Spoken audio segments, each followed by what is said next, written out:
The night Obina returned from his so-called work trip, the house did not greet him the way it used to. The walls seemed to listen instead of echo.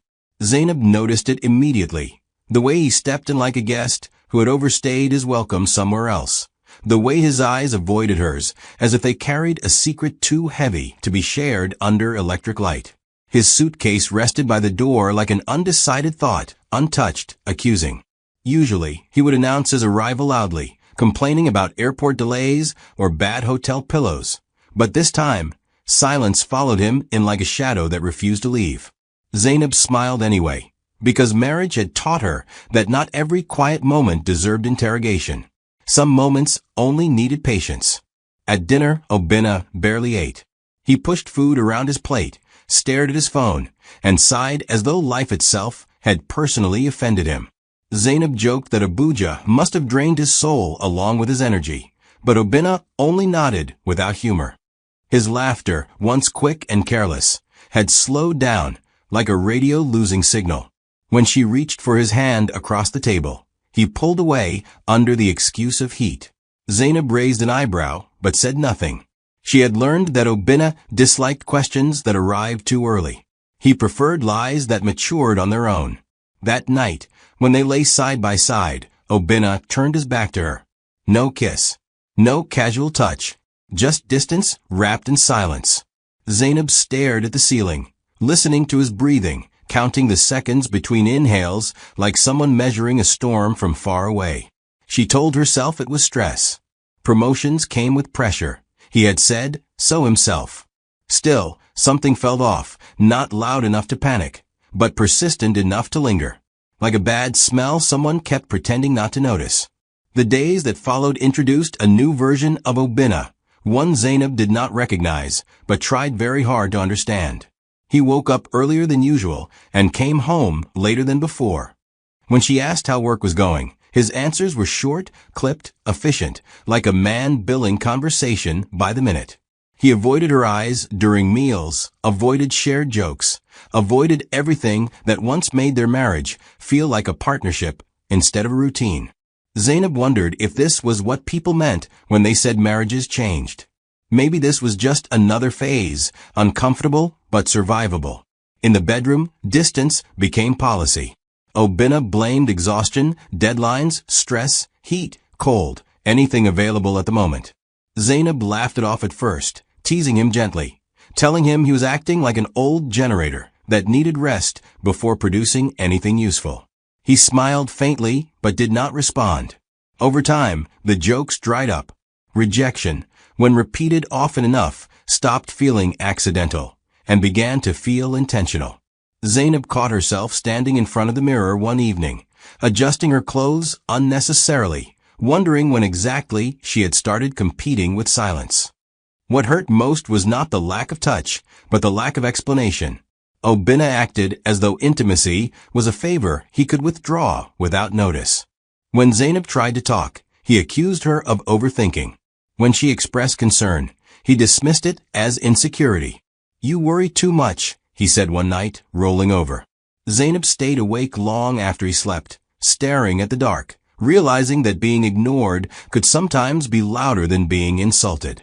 Vanessa's name began to appear casually, like an uninvited guest who arrived smiling and refused to leave. Obina mentioned her in passing, how efficient she was, how sharp, how she handled work better than most people. Zainab listened without comment, though she noticed how his voice softened whenever the secretary came up, like someone speaking about a trusted companion. She told herself she was being dramatic. Secretaries existed everywhere.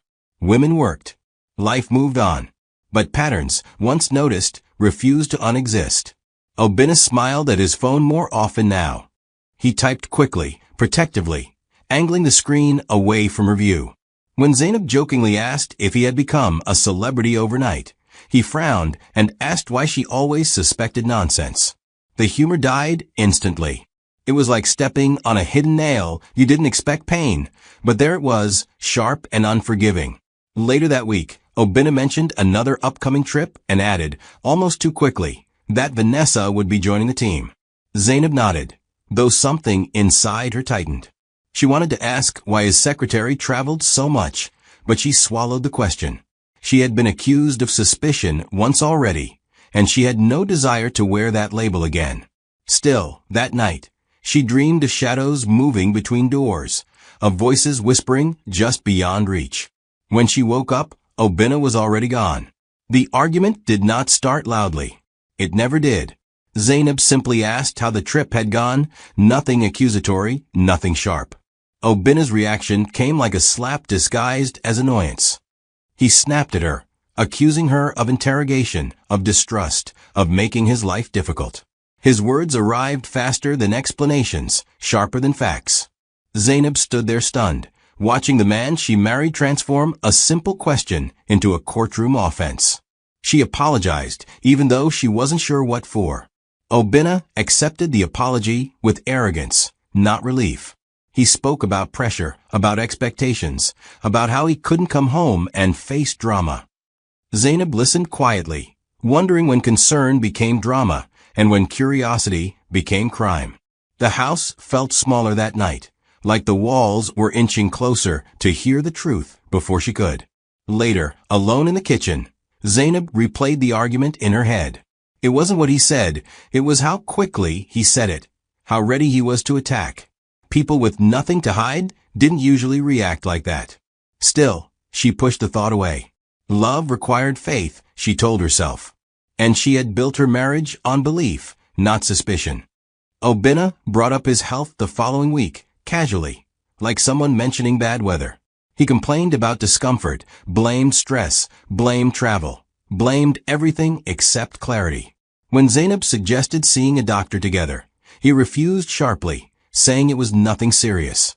Yet his mood worsened, his patience thinned, and his sleep grew restless. Sometimes he woke up sweating. Sometimes he locked himself in the bathroom for long stretches of time. One evening, he mentioned medical expenses in passing, testing the air like someone throwing a stone into deep water. Zainab asked questions. Obinna dodged them. He said the word infection once, quickly, then buried it under jokes and complaints. Zainab felt a chill she could not explain. Infection was not a word that belonged to stress. That night, as Obinna slept, Zainab sat on the edge of the bed, staring at his face, searching for the man she knew. She felt fear creep in, not loud, not dramatic, but steady. Whatever Obinna was hiding, it was already changing their lives. And deep down, Zainab sensed that the truth, when it finally arrived, would not knock politely. It would break the door. Zainab did not wake up that Saturday with a plan to become the kind of wife who searched bags. In fact, if marriage had a rule book, hers would have a bold section titled Mind Your Peace. But Peace had been behaving strangely lately, like a neighbor who greeted you too loudly because they were hiding something. The house was quiet, the kind of quiet that made small sounds feel like gossip. Obinna had gone out with his usual rush sentence, something about a quick stop at the office, and left behind the stubborn presence of his travel bag, still slumped by the wardrobe like a story he refused to finish. Zainab told herself she was just cleaning. She was always cleaning.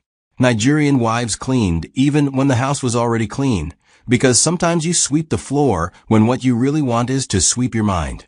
She folded shirts, arranged shoes, shook out bedsheets, and when her fingers found the zipper of the bag, she paused the way you pause before opening a message you're not sure you want to read. Inside the bag were the ordinary things that should have comforted her.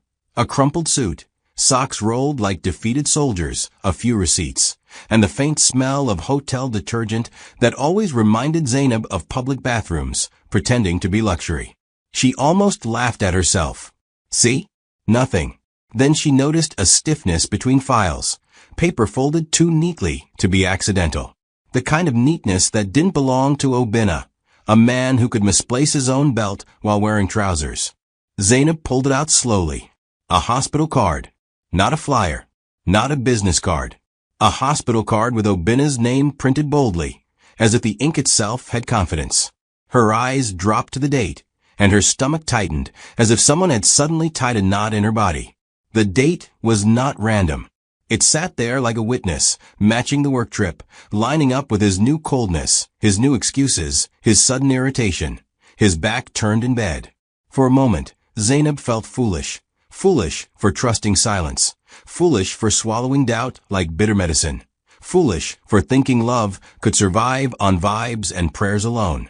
She sat on the edge of the bed, the card trembling slightly between her fingers, and listened to the fan spin overhead like it was trying to pretend nothing had changed.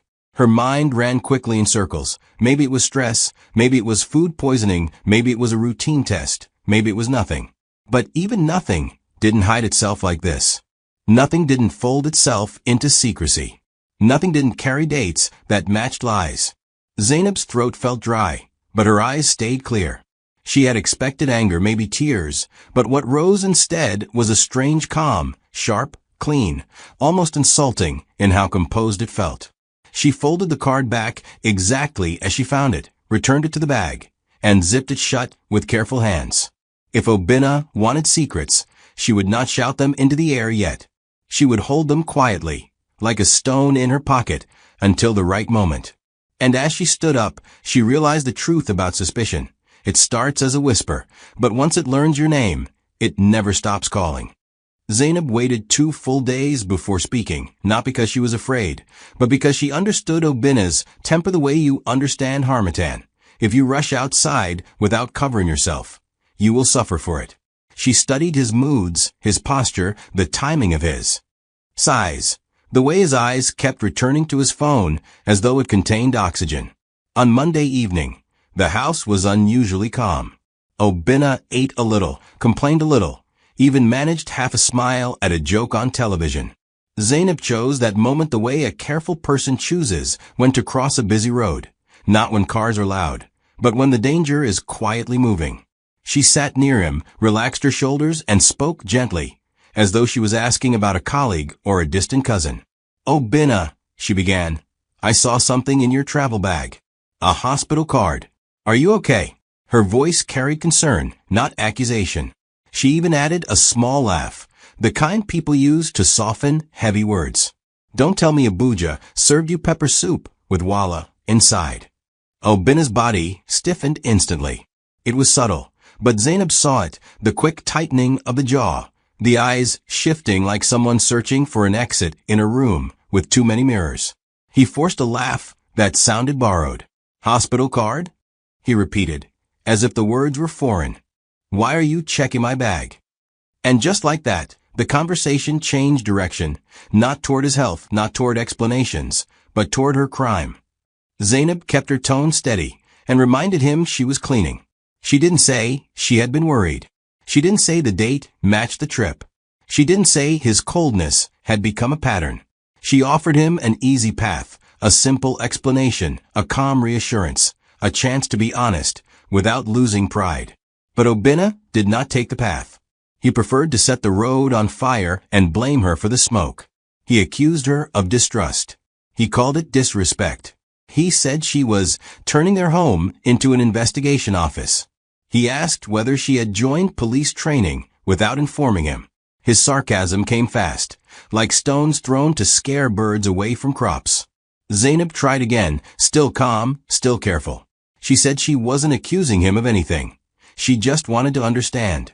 That's when Obinna's voice sharpened.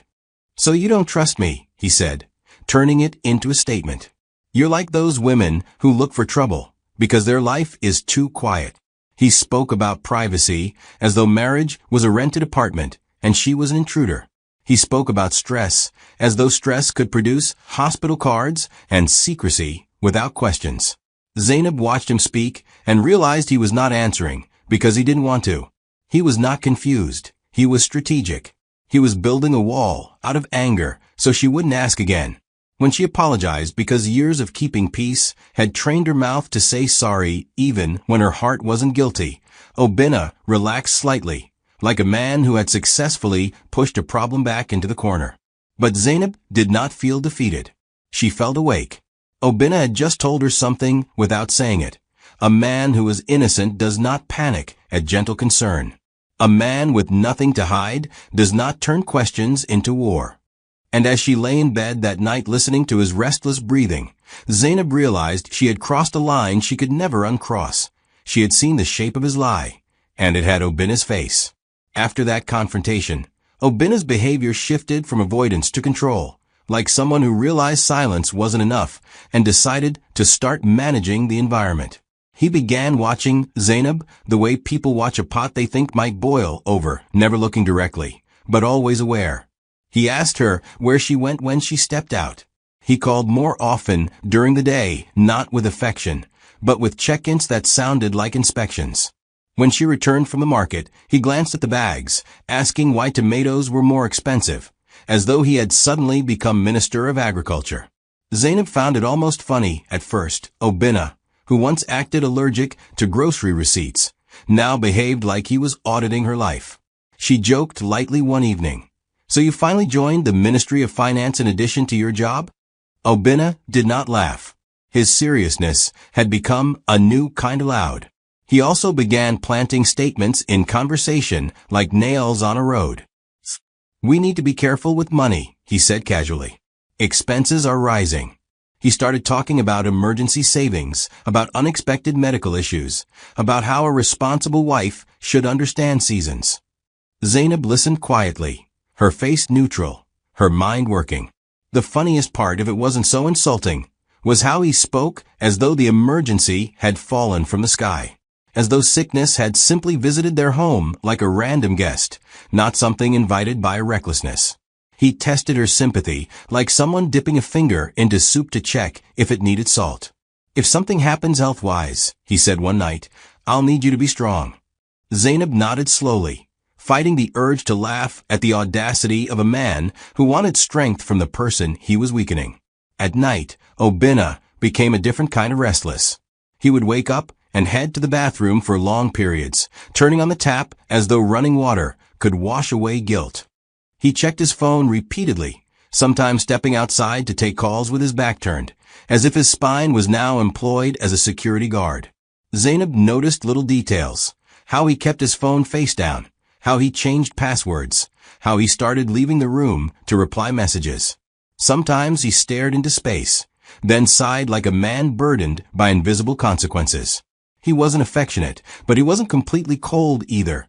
He offered random kindness sometimes, small favors that felt like bribes in disguise. One evening, he brought home pastries she liked and said, "You've been quiet lately." His tone wasn't loving, it was suspicious. Zainab smiled and replied, "I'm learning peace." Inside, she thought, "No, I'm learning patience." Zainab's life became a careful performance. She did not accuse. She did not chase. She did not demand. Instead, she observed. She kept her voice soft. She laughed at his jokes when they came, even when they were weak. She cooked and served and moved through the house with the calm of someone who had decided to gather truth the way you gather ingredients, slowly, carefully, making sure you don't spill anything before the pot is ready. She understood something now. Obina expected her to be emotional. If she became emotional, he would use it to call her irrational. So she stayed calm, and that calm unsettled him more than shouting ever could. Because calm meant she was thinking. Calm meant she was planning. And even though Obina had started laying small rules in the house, rules about money, rules about questions, rules about what she was allowed to ask, Zainab had started laying her own rules too. Watch first, speak later, collect evidence, then decide. Do not bleed in front of the person holding the knife. The hospital envelope arrived on a Tuesday morning, when the sun was bright enough to make everything look innocent. It was the kind of day that should have been ordinary. Water running, neighbors calling greetings, the smell of frying onions floating from somewhere. Zainab heard the knock and went toward the door, but Obina reached it first, almost sprinting. He opened it too quickly, smiling too widely at the dispatch rider, as if friendliness could hide panic. Zainab saw the logo before he could turn the envelope away, and something inside her went cold. She didn't say anything. She just watched him. Obina held the envelope like it was hot and dangerous, then tucked it under his arm and walked back inside with forced normalcy, talking about traffic and work as though paper couldn't scream. He kept the envelope close the entire day. He moved it from the dining table to the bedroom, from the bedroom to his car, from his car back to the bedroom again, like a man carrying a secret that kept trying to escape. Zainab almost wanted to laugh at how dramatic he was being. Obina, who once left his ATM card on the kitchen counter without fear, now guarded an envelope like it was a national treasure. That evening, he finally placed it on the table between them, not gently, but firmly, like he was dropping a problem from his hands into hers. Zainab sat down slowly and stared at it. She did not rush. Rushing was for people who were still hoping for good news. She opened it with careful fingers, like someone opening a letter that might change the direction of their life. The bills were detailed and unashamed. Not the kind of bill you could mistake for toothache treatment or malaria drugs. The language was clinical, cold, expensive. Follow-up appointments, medication, tests. The numbers were heavy enough to make even a rich man blink. Zainab's eyes moved across the page, then paused. Her chest tightened, not because of the money, but because of the meaning behind it. This wasn't an ulcer. This wasn't stress. This was consequence, typed neatly on hospital paper. She looked up at Obinna, searching his face for guilt, fear, maybe even embarrassment. What she saw instead was calculation. He was watching her reaction like a man waiting to see if a trap had worked. Zainab's hands trembled slightly, but she kept her voice calm. "So this is what you were hiding," she said softly. Obinna shrugged, as though consequences were just another Monday problem. Obinna began speaking immediately, before she could ask the questions he didn't want to answer. He said health was unpredictable. He said people got sick. He said she shouldn't turn it into drama. He spoke about marriage vows as though vows were a contract for cleaning up reckless decisions. "You're my wife," he said, leaning back. "We're a team." Zainab almost laughed, not because it was funny, but because the audacity had a strange comedy to it. A team, yet he had played the match alone and returned with injuries, expecting the goalkeeper to pay hospital fees. Zainab nodded slowly, not agreeing, not disagreeing, just acknowledging that Obinna had now moved the secret from hiding to expectation. She folded the papers neatly and placed them back on the table. Her calm unsettled him, and she saw it in the way his eyes narrowed slightly, as if he didn't trust silence that didn't beg. That night, long after Obinna slept, Zainab sat in the living room with the bills beside her and realized the truth. Obinna wasn't bringing her a problem to solve together. He was bringing her a punishment to pay alone. Obinna chose his words the next morning like a man selecting tools. He wanted the right ones to force a result. He started softly, almost politely, telling Zainab not to worry, telling her treatment would handle everything, telling her it was nothing serious, now that the hospital had given direction. Then he moved to money, because money was always where entitlement liked to sit. He said the bills were heavy. He said his work had delayed some allowances. He said he didn't want the issue to spread. Spread. The word landed in Zainab's ears like a warning dressed as casual talk. Obinna talked about privacy, reputation, and how people could be wicked if they heard sensitive things. Zainab watched his performance and realized he wasn't ashamed of what happened. He was ashamed of people. Knowing. He wasn't worried about her feelings. He was worried about his image. He wasn't afraid of hurting her. He was afraid of being laughed at. Then he said it plainly. No more soft entry, no more polite wrapping. He wanted her to pay, not to help, not to support him emotionally. To pay. "You manage the savings," he said, as if that was a romantic statement. "You're better with money. It's just for now." Zainab stared at him for a long moment, the kind of stare that makes a person feel seen in a way they don't enjoy. She asked quietly, "What exactly happened on that trip?" Obinna sighed dramatically, like she was the one exhausting him. He said it was a mistake. He said it meant nothing. He said he was a man, and men could fall. He said she should not punish him for one bad decision. Zainab's calm almost cracked into laughter at that point. Obinna spoke of betrayal as though it was a banana peel he slipped on by accident. He spoke of consequences as though the world was unfair for noticing.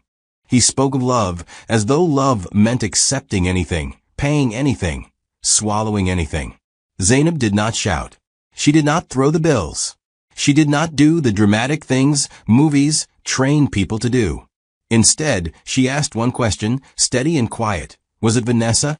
Obinna froze for half a second too long. He didn't answer. He didn't deny. His silence stood up in the room like a third person. Zainab nodded slowly, because she didn't need words anymore. Obina then tried to repair the silence with manipulation. He said she was looking for someone to blame. He said she was judging him. He said she should focus on helping her husband heal. Heal. The word sounded like insult now. Zainab folded her hands, leaned back slightly, and said, with a calm that frightened even her, "So you risked your life, my life, and our home. And your solution is to send me an invoice." Obina's face tightened with irritation, because accountability always irritated him. But Zainab was already somewhere else mentally, past arguments, past pleading, past explanations. She had reached the place where the heart stops begging and starts deciding. That night, Zainab lay in bed staring at the ceiling again, but this time she wasn't counting his breaths. She was counting her options. She thought about how Obina had turned her concern into an offense, how he had turned his own actions into her responsibility, how he had tried to make her feel guilty for wanting truth. She thought about the savings he wanted to touch, the reputation he wanted to protect, the way he spoke about team only when he needed her money. And in the quiet, a strange thought came, sharp, almost humorous in its simplicity. Obina wanted her to pay bills, but he couldn't even pay respect. Zainab turned her head slightly and looked at him sleeping. His face relaxed as though he had done nothing wrong. She felt no warmth, no tenderness, no softness, only clarity, cold and clean. Obina believed he had finally cornered her into compliance. He had no idea he had just cornered her into awakening. And in that awakening, Zainab made her first private decision. If she was going to pay anything at all, she would pay with strategy, not sympathy. Obina did not confess because his conscience woke up. He confessed because pressure has a way of tightening its grip when silence overstays its usefulness. The morning after Zainab's calm but devastating question, he moved around the house restlessly, opening cupboards without purpose, pacing like someone rehearsing a speech they didn't want to give. When he finally spoke, it wasn't dramatic. It wasn't emotional. It was inconvenient. He sat across from Zainab and said almost irritably that she should stop looking at him like he was a criminal. He said mistakes happened. He said adults made poor decisions sometimes. He said he had already suffered enough physically and didn't need punishment at home too. It was not an apology. It was a defense statement. As he spoke, Zainab realized something painful and oddly clarifying. Obina's words were centered entirely on himself. His discomfort, his fear, his embarrassment.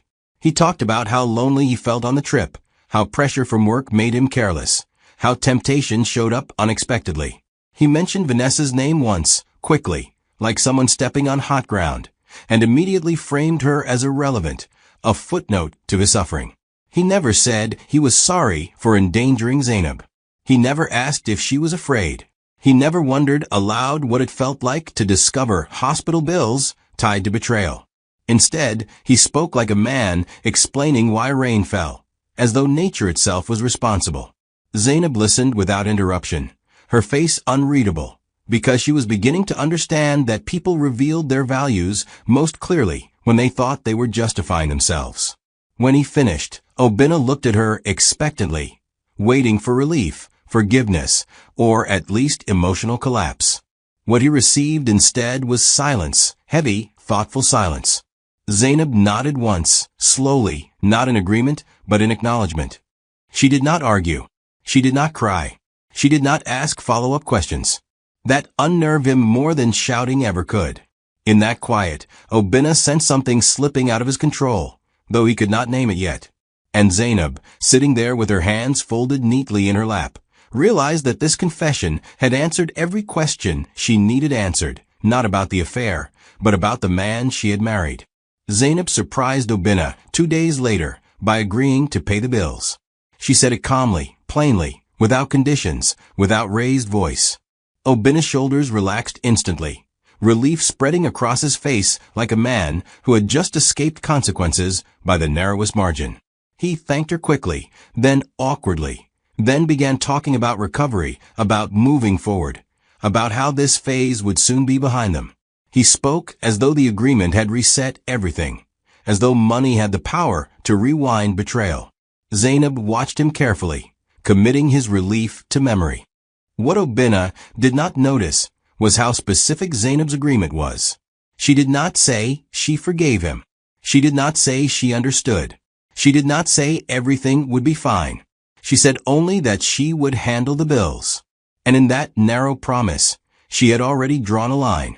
While Obina slept better that night, confident that his problem now had a solution, Zainab lay awake planning quietly. She gathered documents, checked dates, reviewed statements, and began to understand just how much information she had access to, and how little Obina suspected her of using it. Agreement, she realized, was sometimes the most effective disguise. By morning, Obina had returned to casual arrogance. He joked again. He made plans. He even complained about food, as though life had returned to normal. Zainab played along, responding politely, cooking meals, answering questions. But something fundamental had changed. Her agreement had not softened her heart. It had sharpened her mind. Obina believed the crisis was over. Zainab knew it had only changed shape. Zainab did not tell Obina she was going for tests. She did not ask permission. She did not announce fear. She simply scheduled the appointment and went alone, sitting in the waiting room among strangers whose eyes carried their own private worries. As she waited, she thought about how ironic it was that the person who had done nothing wrong now sat anxious and exposed, while the one who caused the harm slept peacefully at home. The thought did not make her bitter. It made her precise. When the results came back negative and clear, relief washed over her, but it was not the soft, joyful relief she expected. It was colder, heavier, edged with anger. She realized how close she had come to consequences she did not choose. How easily Obina's recklessness could have altered her body, her future, her sense of safety. She sat in her car afterward for a long time, gripping the steering wheel, breathing slowly, because clarity sometimes arrived carrying grief with it. She was safe, yes, but safety had come from luck, not loyalty. That night, Zainab looked at Obina differently. She noticed how comfortably he occupied space, how confidently he spoke about plans, how casually he assumed her presence. She wondered how a person could gamble with someone else's life and still expect tenderness in return. And in that moment, a quiet resolve settled in her chest. Obina would never again be allowed to define what this situation meant. She would. Zainab met the lawyer on a weekday afternoon, choosing a time Obina believed she was visiting a friend. The office was quiet, professional, free of drama, the opposite of the emotional chaos she had been living in. She explained her situation carefully, sticking to facts, dates, documents. The lawyer listened, asked questions, took notes, and then did something that surprised Zainab deeply. She validated her anger without amplifying it. She explained concepts Zainab had never considered: medical endangerment, financial coercion, evidence trails. She spoke calmly, clinically, the way truth often sounded when stripped of emotion. As Zainab listened, she realized how much power existed in documentation. Hospital bills were not just expenses, they were proof. Dates were not just numbers, they were timelines. Silence was not just endurance, it was exposure. The lawyer explained options without pushing decisions, emphasizing control, preparation, and timing. Zainab felt something loosen inside her, not hope, not vengeance, but confidence. For the first time since Obina returned from that trip, she felt ahead instead of behind. When she left the office, Zainab did not feel like a woman planning revenge. She felt like a woman reclaiming structure. She drove home slowly, mentally rearranging her future, understanding now that consequences did not need to be loud to be devastating. They only needed to be accurate. Obina sensed trouble at work before it fully arrived, though he dismissed it at first as routine tension. Meetings were postponed. Emails went unanswered. Vanessa stopped responding entirely. He complained about management incompetence at home, confident that professional storms always passed. Zainab listened quietly, offering neutral responses, hiding her awareness behind ordinary expressions. Then came the subtle shifts: a request for documentation, a sudden audit, an unexpected meeting scheduled without explanation. Obina's confidence wavered, replaced by irritation and denial. He insisted it was nothing. He blamed politics. He blamed jealous colleagues. He did not consider Zainab, not even for a moment. And that was his greatest mistake. As Obina's work life began to wobble, Zainab watched from a distance, understanding now how quietly consequences moved when they were guided by facts instead of emotion. She said nothing. She did nothing visibly. She simply waited, knowing that the foundation Obina believed was solid had already begun to fracture, and this time, no amount of money or manipulation would hold it together. The change in Obina did not arrive dramatically. It crept in quietly, the way rot begins beneath polished wood. He started coming home later again, but this time not with arrogance. Now it was restlessness. He spoke less, sighed more, and spent long minutes staring at nothing in particular, as though his thoughts were running ahead of him into places he was afraid to follow. Zainab noticed how his confidence had thinned, how his voice cracked slightly whenever work came up, how his shoulders no longer sat straight with pride. The house, once filled with routine noise, now carried a tension that lingered even when neither of them spoke. Meals were eaten mechanically. Conversations ended abruptly.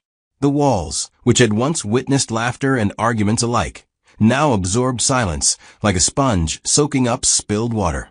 Zainab moved through the house with deliberate normalcy. She cooked, cleaned, answered questions, and responded to Obina's growing irritation with calm politeness. Inside, however, she felt strangely detached, like someone visiting a familiar place after deciding they would not be staying long. She noticed how Obina's questions had shifted from control to uncertainty. He asked if she was okay more often now, not out of care but suspicion. He asked where she went, who she spoke to, what she was thinking. Zainab smiled when appropriate, shrugged when necessary, and kept her thoughts to herself. She had learned that information was no longer something she owed him freely. Trust, once broken, did not regenerate just because time passed.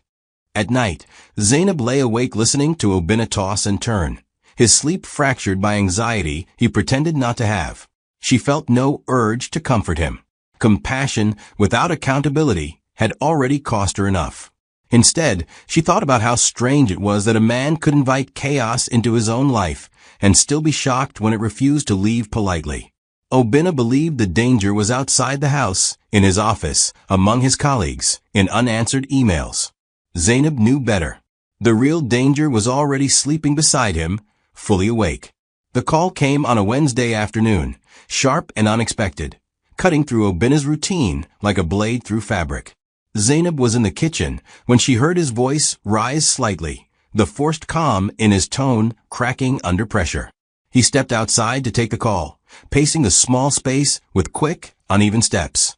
Zainab did not strain to listen. She didn't need to. She could hear it in his breathing alone, the short pauses, the defensive inflection, the repeated phrases of denial. When he returned inside, his face had lost its color, and for the first time since she had known him, Obina looked genuinely afraid. He tried to explain without explaining. He talked about reviews and procedures, about management being overly thorough, about people who wanted to make examples out of others. Zainab listened with mild interest, nodding occasionally, offering neutral sounds of acknowledgement. She did not ask questions. She did not reassure him. That unsettled him more than interrogation would have. Obina had grown accustomed to Zainab reacting, emotionally, predictably. Her restraint felt like abandonment, and he did not know how to navigate it. That night, Obina barely ate. He pushed his food aside and stared at his phone, refreshing his inbox, as though answers might suddenly appear if he looked hard enough. Zainab watched him quietly, noting how fear stripped away arrogance faster than confrontation ever could. She felt no triumph, no excitement, only a steady awareness that consequences were no longer theoretical. They had begun to speak for themselves. Obina's unraveling accelerated quickly once it began. Meetings multiplied. Conversations grew shorter and colder. Vanessa's name, once spoken casually, vanished completely from his vocabulary, as though silence could erase her existence. Obina returned home one evening with his tie loosened and his expression hollow, sat heavily on the couch, and stared straight ahead without greeting Zainab. The weight of reality had finally pressed down hard enough to force stillness. He spoke that night with desperation instead of authority. He said people were unfair. He said mistakes were being exaggerated. He said everyone did something wrong sometimes and shouldn't be crucified for it. Zainab listened, folding laundry methodically, her movements steady and unhurried. When he asked her what she thought, she answered honestly but briefly, "I think actions don't disappear just because we don't like their consequences." The words landed softly, but they stayed. Later, alone in the bedroom, Obinna stared at the ceiling the way Zainab once had. The irony was not lost on her. She watched him from the edge of the bed and realized that this was the first time Obinna truly felt powerless, not because someone attacked him, but because the truth no longer needed her voice to survive. It had found its own shelter. The day Obinna's dismissal became official did not come with shouting or public humiliation. It arrived quietly, through formal language and sealed envelopes. Obinna returned home earlier than usual, his step slow, his face set in a mask of disbelief. He sat across from Zainab and spoke in fragments, explaining processes, policies, outcomes. He said words like terminated and effective immediately, as though repeating them might make them less real. For the first time, Obinna cried, not dramatically, not loudly, but with the helplessness of a man whose identity had just collapsed. He talked about his future, his reputation, his fears. He asked Zainab what they would do now. The question hung in the air, heavy and unresolved. Zainab looked at him with a calm that bordered on distant compassion. She did not gloat. She did not comfort. She simply listened, because listening did not mean surrender. That evening, Zainab sat alone and reviewed everything she had endured since Obinna's return from that trip. The lies, the entitlement, the expectation that she would absorb damage quietly. She realized then that Obinna's greatest mistake was not the betrayal itself. It was believing she would remain unchanged by it. And change, once complete, did not reverse. Zainab chose her final conversation with Obinna carefully. She did not shout. She did not accuse. She spoke clearly, calmly, and without emotional excess. She told him she was done paying for consequences that were not hers to bear. She told him she had protected herself, documented everything, and made decisions he was no longer entitled to influence. Obinna listened in stunned silence, the weight of her certainty settling heavily between them. He tried, briefly, to appeal to history, to memories, to effort, to time spent together. Zainab acknowledged the past without allowing it to trap her. She explained that love without accountability became exploitation, and marriage without respect turned into obligation. Her voice did not shake. Her hands did not tremble. She was not angry. She was finished. When Zainab finally walked away, she did not feel victorious. She felt free. Obinna remained behind, surrounded by the quiet consequences of his choices. For the first time, the bill in front of him was one he could not redirect. And Zainab, stepping into a future shaped by clarity instead of compromise, understood the lesson fully. Some debts are paid with money, others with dignity, and she would never confuse the two again. Please like and subscribe. Your support means the world to us. Thank you for watching to the end. Don't forget to come back for the next amazing tale yet.